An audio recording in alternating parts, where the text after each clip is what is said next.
Hello, ici Dorine, Et Cyril, des investisseurs sereins. après plusieurs années de travail en tant qu'ingénieur, nous nous sommes lancés en investissement immobilier. Après 5 années d'acquisition, nous étions devenus libres financièrement. Dans ce podcast, nous vous partageons les stratégies et les bonnes pratiques pour développer votre intelligence financière. Dans le but non seulement d'être plus riche sur le papier, mais avant tout pour devenir plus libre et plus heureux. Alors, ouvrez grand vos oreilles et préparez-vous à atteindre vos objectifs. Recherche de la bonne affaire, la technique de l'entonnoir. Hello les investisseurs sereins, j'espère que vous allez bien. Aujourd'hui, on va parler recherche de la bonne affaire. Vous êtes probablement nombreux dans ce cas en train de chercher votre bonne affaire ou peut-être que vous allez avoir cette envie prochainement de réenchaîner sur un nouveau bien. Cet épisode, il est fait pour vous permettre de prendre du recul sur votre façon de chercher une bonne affaire et surtout de réfléchir à comment est-ce que vous pouvez vous améliorer si jamais c'est votre cas. L'idée de cette technique de l'entonnoir m'est venue parce que, je le constate régulièrement maintenant, beaucoup de personnes partent dans tous les sens lorsqu'elles sont en recherche de la bonne affaire.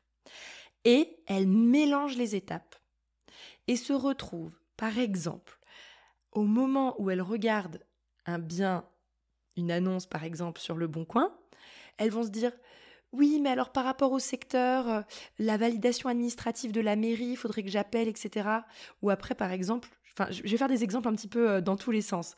Ou quelqu'un, par exemple, qui va faire une visite et puis qui va paniquer en me disant « Oui, mais je ne sais pas estimer les travaux. » Ou bien, qui va même pas avoir fait la visite et qui va se dire « Oui, mais je ne sais pas si le bien il est négociable. Alors du coup, comment est-ce que tu penses que je devrais estimer la négociation potentielle du bien ?» En fait, vous voyez dans les observations, les petits exemples que je dis, c'est vraiment des exemples un petit peu comme ça au hasard, c'est de vous faire comprendre que nombreux sont les personnes qui mélangent en fait un petit peu les étapes. Il faut vraiment comprendre quelque chose de fondamental et c'est pour ça que j'ai utilisé l'image de l'entonnoir, c'est que de toutes les façons, il va y avoir plein d'étapes entre le moment où vous commencez vos recherches jusqu'à ce que vous signiez chez le notaire. Et il faut avoir cette conscience que c'est comme si vous rentriez les biens dans une sorte d'entonnoir et qu'au fur et à mesure, l'entonnoir rétrécit et à la fin, il n'en restera plus que un ou deux si jamais vous faites 2 investissements d'un coup. Mais en gros, il faut vraiment prendre conscience que c'est normal qu'au début, vous visitiez des choses sur lesquelles vous n'avez pas tous les éléments. Vous ne savez pas encore combien vous allez pouvoir négocier. Vous ne savez pas encore par rapport au secteur si vous êtes 100% sûr de la demande locative. Et vous n'êtes pas encore sûr, avant d'avoir fait la visite, de l'estimation des travaux. En fait, il faut voir le process comme de l'affinage. Ok, on va même plutôt faire une comparaison avec du fromage.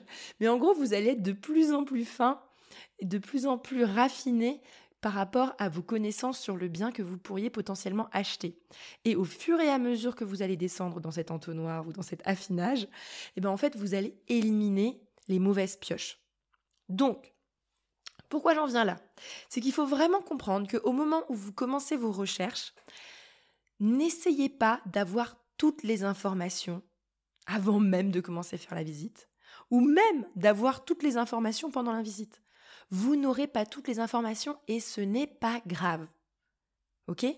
Je répète, vous n'avez pas besoin de tout maîtriser et de tout savoir lors d'une première visite.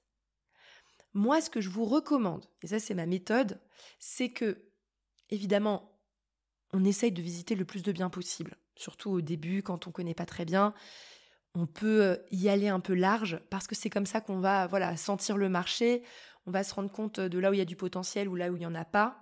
Donc, vous repérez un certain nombre de biens dans une localité qui fait partie, on va dire, de la liste des 3 localisations dans lesquelles vous avez décidé de démarrer vos recherches.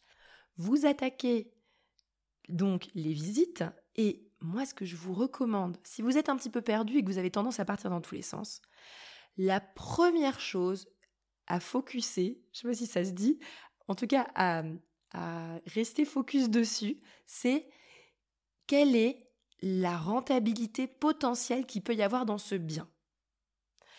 Sans aller dans le détail au niveau des travaux, sans aller dans le détail au niveau des, on va dire, contraintes administratives du bien, sans aller dans le détail sur la négociation potentielle que vous pourriez faire de ce bien.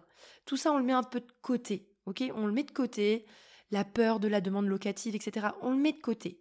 Quand vous visitez ce bien, la seule chose que vous devez regarder, c'est vous observer les espaces et vous vous posez la question, ok, je peux faire combien de chambres, si c'est une coloc par exemple, je peux faire combien d'appartes, si par exemple c'est un immeuble que vous pourriez potentiellement diviser. Ou peut-être que c'est une maison et qu'en fait le champ des possibles est énorme. Peut-être que vous pouvez faire une colocation ou bien justement découper des appartements, peu importe. En gros, l'exercice numéro 1 qu'il faut faire quand on fait des visites, c'est calculer le loyer potentiel que vous pourriez faire en louant ce bien de façon optimale. Donc, vous visitez, vous vous dites, ok, là je peux faire 4 chambres à 500 € à peu près. Ce serait génial, je pourrais rajouter une salle de bain ici, ce serait top, ça serait quand même des belles colocs. Ok, bon bah c'est bon. Ou peut-être vous allez vous dire, ok, bah là par rapport à mon immeuble, il y a plusieurs étages, je pourrais faire 3 apparts par étage, il y a quand même des belles surfaces, il y a des fenêtres, etc. Tac tac, vous réfléchissez un petit peu et vous vous dites, ok, là je pourrais carrément avoir 3 000 € de loyer par mois avec ce bien. En fait, moi ce que je veux pendant cette première visite, c'est que vous estimiez hyper grossièrement combien vous pouvez faire rentrer de loyer et évidemment une fourchette un petit peu approximative des travaux, mais sincèrement, vraiment, c'est pas grave du tout de se planter à ce stade-là. Moi, ce que je veux surtout, c'est que vous réfléchissiez au découpage et au loyer potentiel que vous pourriez faire rentrer dedans. Évidemment, vous observez au niveau des travaux, mais si par exemple, c'est pas votre truc encore les travaux, vous avez peu d'expérience, c'est pas grave, vous referez des contre-visites après. Ok ? Donc pas de panique. Donc, vous avez fait, on va dire, cette première étape et uniquement si vous vous rendez compte qu'avec votre estimation grossière, il y a vraiment du potentiel à faire une rentabilité brute à 2 chiffres, ou peut-être un petit peu moins, mais en tout cas, vous vous dites, ah ouais, ça peut quand même être pas mal rentable, ça peut être intéressant. Là, vous continuez et vous passez à la suite. Mais si de toute façon, si vous faites votre estimation et qu'en termes de loyer, vous êtes à la ramasse en termes de rentabilité, peu importe le coût des travaux que ça ferait, ben en fait, à ce moment-là, vous n'allez pas plus loin. Vous voyez, en fait, c'est-à-dire qu'au fur et à mesure, on va filtrer et affiner. Donc, imaginons que vous avez trouvé un bien qui a un vrai potentiel locatif avec des bons revenus et donc ça serait une potentielle rentabilité. Là, éventuellement, surtout si jamais vous n'avez pas cette expérience au niveau des travaux, vous pouvez faire venir un maître d'œuvre pour une contre-visite. Mais voilà, typiquement, ça se trouve, vous en aurez fait 4 des visites et ce sera seulement pour l'un de ces biens que vous allez faire cette contre-visite avec estimation des travaux. Donc là, vous vérifiez. Ah oui, le maître d'œuvre, il a vu des trucs que j'avais pas vus à la première visite, etc. Ah oui, donc en fait, c'est pas du tout aussi rentable que ce que je pensais parce que j'avais pas pensé qu'il fallait faire ci ou ça. Mais très bien, et c'est pas grave si vous l'aviez pas vu à la première visite. Tant pis, ok ? On avance étape par étape. Et pareil, imaginons là vous êtes dans l'étape d'estimer les travaux de façon un peu plus précise.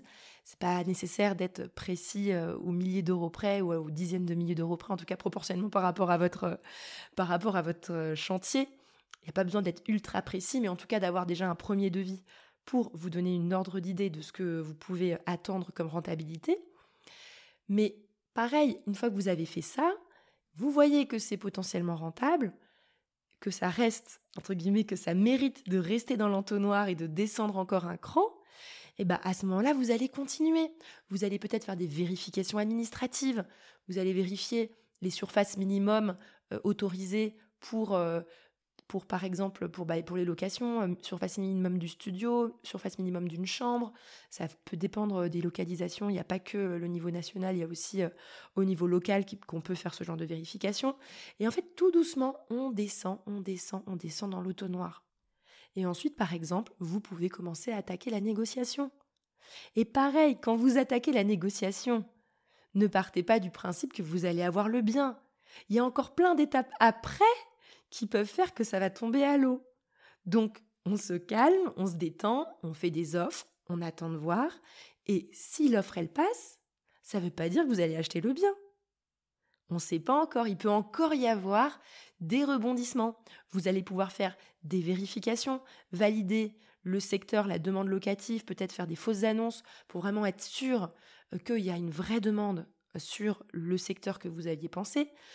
Peut-être que vous avez envie d'affiner encore les estimations, faire des contre-visites avec des maîtres d'œuvre spécialisés, je ne sais pas, par exemple sur la charpente, pour peu importe un autre type en tout cas de devis que vous vouliez ajouter pour vérifier qu'il n'y ait pas, je ne sais pas, peut-être un problème d'humidité, peut-être une fissure encore que vous auriez voulu vérifier pour vraiment être sûr. Vous voyez, et tout ça, ça peut être fait après le compromis.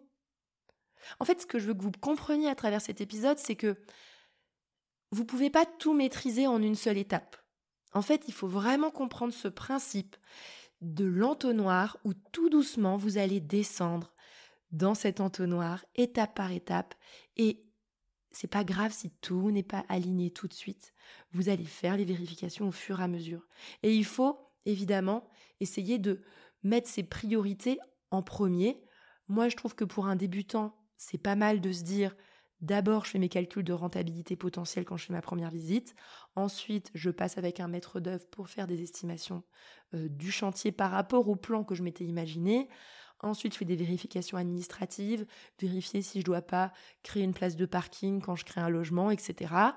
Ensuite, j'attaque tranquillement ma négociation, parce qu'en général, les débutants, ils n'aiment pas trop commencer à négocier tant qu'ils ne maîtrisent pas très très bien le dossier, même si je pense que des investisseurs plus aguerris peuvent même faire des négociations avant même de faire des estimations de travaux plus précises. En fait, ça, il faut voir...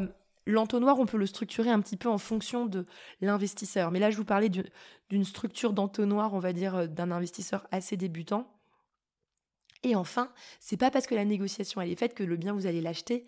Vous avez encore l'opportunité de faire des vérifications, des contre-visites avec des maîtres d'œuvre spécialisés pour s'assurer qu'il n'y a pas de, on va dire, il n'y a pas anguille sous roche avant la signature chez le notaire. Vous avez encore le temps de faire toutes ces vérifications. Ça dépend évidemment du compromis, ça dépend de certaines conditions. Mais ce que je veux juste vous dire, c'est qu'il faut avoir cette conscience de ce timing tout au long de cette recherche, qu'il n'y a pas besoin de tout faire tout de suite, ok ? On va faire étape par étape. Voilà, j'espère que vous avez retenu ce message. Pensez toujours à la technique de l'entonnoir. Moi, ça me fait aussi penser, vous savez, aux commerciaux qui ont un pipe. Je ne sais pas si vous avez entendu ça. C'est qu'en fait, tu as des prospects et au fur et à mesure, ils sont de plus en plus chauds, plus ils descendent dans le pipe. En fait, c'est un petit peu pareil. Nous, on est comme des commerciaux, mais dans le sens inverse, comme on cherche à acheter et non pas à vendre. Mais on est des commerciaux aussi qui ont un pipe et où tout va descendre tout doucement, tout doucement, jusqu'à ce que ça signe effectivement. J'espère que ça vous a fait du bien d'entendre tout ça. Sur ce, je vous souhaite à tous une excellente journée et à bientôt.